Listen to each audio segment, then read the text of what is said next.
Hello friends, मेरे story channel पे आप सभी का स्वागत है। मेरी आज की कहानी में है एक ऐसी लड़की की जो सोशल मीडिया के माध्यम से एक ऐसे इंसान के चंगुल में फंस गई जिसने उसकी ज़िंदगी से उसका सुख चैन ले लिया। जब तुम मेरे लिए अपने पति को धोखा दे सकती हो तो किसी और के लिए मुझे भी धोखा दे सकती हो। जो अपने पति की नहीं हुई वो मेरी क्या होगी। आज नील के मुंह से ये शब्द सुनकर तन्वी अवाक रह गई थी। उसका दिल बुरी तरह तड़प कर रह गया था। वह बिना कुछ कहे नील की गाड़ी से उतरी और अपने घर आ गई। बच्चों को स्कूल से आने में अभी काफ़ी समय था। तन्वी ने एक नज़र अपने घर को देखा, फिर सोफे पर बैठकर सोचने लगी कि आखिर क्या मिला उसे ऐसे ऑनलाइन रिश्ते से। तन्वी का पति अच्छी नौकरी पर था, 2 प्यारे बच्चे, खुद का घर, गाड़ी, किसी चीज़ की कमी नहीं थी उसे सिवाय पति के समय की। और एक औरत के लिए उसके पति द्वारा दिया गया समय सभी सांसारिक चीज़ों से कीमती होता है। उसका पति ऑफिस के काम में इतना व्यस्त होता गया कि प्रेम विवाह होने के बावजूद उसे समय देना ही भूल गया था। वैसे भी मर्द का प्यार तब तक ही होता है जब तक वह उसे हासिल ना कर ले। इस शहर में तन्वी का अपना कोई नहीं था और ना ही किसी से ज़्यादा मिलना जुलना उसे पसंद था। बस अपने रिश्तेदारों व दोस्तों से फ़ोन पर बात हो जाती थी। अपने परिवार के साथ खुशहाल जीवन जी रही थी। नील उसके शहर में ही रहता था। शुरुआत में वह सिर्फ सोशल मीडिया पर ही कभी कभार तन्वी को मैसेज करता था। तन्वी ने कभी रिप्लाई नहीं किया, पर नील की तारीफ उसे भी अच्छी लगती थी। कुछ समय बाद वह भी रिप्लाई करने लगी। फिर पता ही नहीं चला कि कैसे बात सोशल मीडिया पर मैसेज करने से फ़ोन पर बातचीत होने तक पहुंच गई। तन्वी वे पति के ऑफिस और बच्चों के स्कूल जाने के बाद समय निकालकर नील से फ़ोन पर बात करने में व्यस्त रहने लगी। पति और बच्चों के घर आने तक जितना भी समय मिलता दोनों फ़ोन पर लगे रहते। हाँ, अगर कभी नील को कोई ज़रूरी काम होता तब उनकी बात नहीं हो पाती। अपने अकेलेपन में तन्वी के कदम कब और कैसे नील की तरफ बढ़ते चले गए उसे पता ही नहीं चला। नील भी उसकी हर बात सुनता, समझता और उसकी परवाह करता था। यही तो तन्वी चाहती थी, कोई तो हो जिसे वह अपने दिल की हर बात बता सके। समय ऐसे ही गुजरता गया। अब तन्वी को अपने पति से कोई शिकायत नहीं रहती थी, क्योंकि उसने अपना सुकून कहीं और तलाश लिया था। पर यह सब ज़्यादा दिन नहीं चला। धीरे धीरे तन्वी को महसूस होने लगा कि वक्त के साथ नील का व्यवहार काफ़ी बदलने लगा है। अगर तन्वी का फ़ोन 2 मिनट के लिए भी व्यस्त होता तो नील उससे सवाल करने लगता। नील नहीं चाहता था कि तन्वी उसके अलावा किसी से भी बात करे। यहाँ तक कि तन्वी ने अपने परिजनों को भी फ़ोन करना बंद कर दिया था। उसके मम्मी पापा, भाई बहन खुद फ़ोन करते तो ही वह बात करती। उस पर भी अगर बीच में नील का फ़ोन आ जाता तो उसे हर बार अपनी सफाई पेश करनी पड़ती। और अब तो नील उसके सोशल मीडिया अकाउंट पर भी नज़र रखने लगा था। कभी किसी के कमेंट को लेकर तो कभी किसी के लाइक करने को लेकर नील हर बात का विवाद बना देता। पर तन्वी नील को खोना नहीं चाहती थी, इसलिए वह वही रह करती जो नील कहता।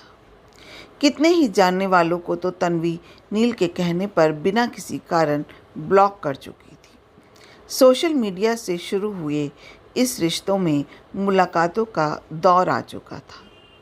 वैसे तो सब ठीक ठाक था, पर कई बार नील बेमतलब की बातों पर तन्वी से लड़ाई करने लग जाता। वह बात बात में तन्वी के चरित्र पर सवाल करता, उस पर शक करता। जब भी वे मिलते नील उसका फ़ोन ज़रूर चेक करता। एक बार तो इसी बात पर विवाद इतना बढ़ गया कि नील ने उसे सरे राह ही अपमानित कर दिया। वह तो खैर थी कि उन्हें वहाँ कोई जानता नहीं था। उस दिन पहली बार तन्वी को एहसास हुआ कि उससे कितनी बड़ी गलती हो गई है। तन्वी के पति तो उससे कभी नहीं पूछते थे कि वह फ़ोन पर किससे बात करती है, ना ही वह कभी उसका फ़ोन चेक करते थे। हमेशा उसका सम्मान करते थे। तन्वी पर शक करना तो दूर की बात थी, और इधर वह अकेलापन दूर करने के लिए ऐसे इंसान के चक्कर में पड़ गई थी जो अब उसके मानसिक और भावनात्मक तनाव का कारण बन चुका था। उसे अब समझ आ गया था कि वह बैठे बिठाए किस मकड़जाल में फंस चुकी है। उसी दिन तन्वी ने नील का नंबर अपने फ़ोन और सोशल मीडिया पर ब्लॉक कर दिया था, पर कुछ दिन बाद नील ने फिर से तन्वी का पीछा करना शुरू कर दिया। वह जहाँ भी जाती नील वहीं पहुँच जाता, नए नए नंबरों से उसे फ़ोन करता। तन्वी कभी भी ऐसी नहीं थी जैसा उसे इन हालातों ने बना दिया था। वह तो सिर्फ अपने पति से प्यार करती थी। नील ने ही उसे अपनी बातों के जाल में फंसाकर ऐसे हालात में पहुंचा दिया था।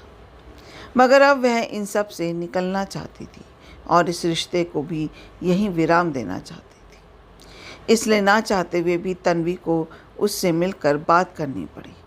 तन्वी ने नील को काफ़ी समझाया कि उनके बीच जो भी रिश्ता है उसका कोई भविष्य नहीं है, इसलिए यह सब खत्म कर देना चाहिए।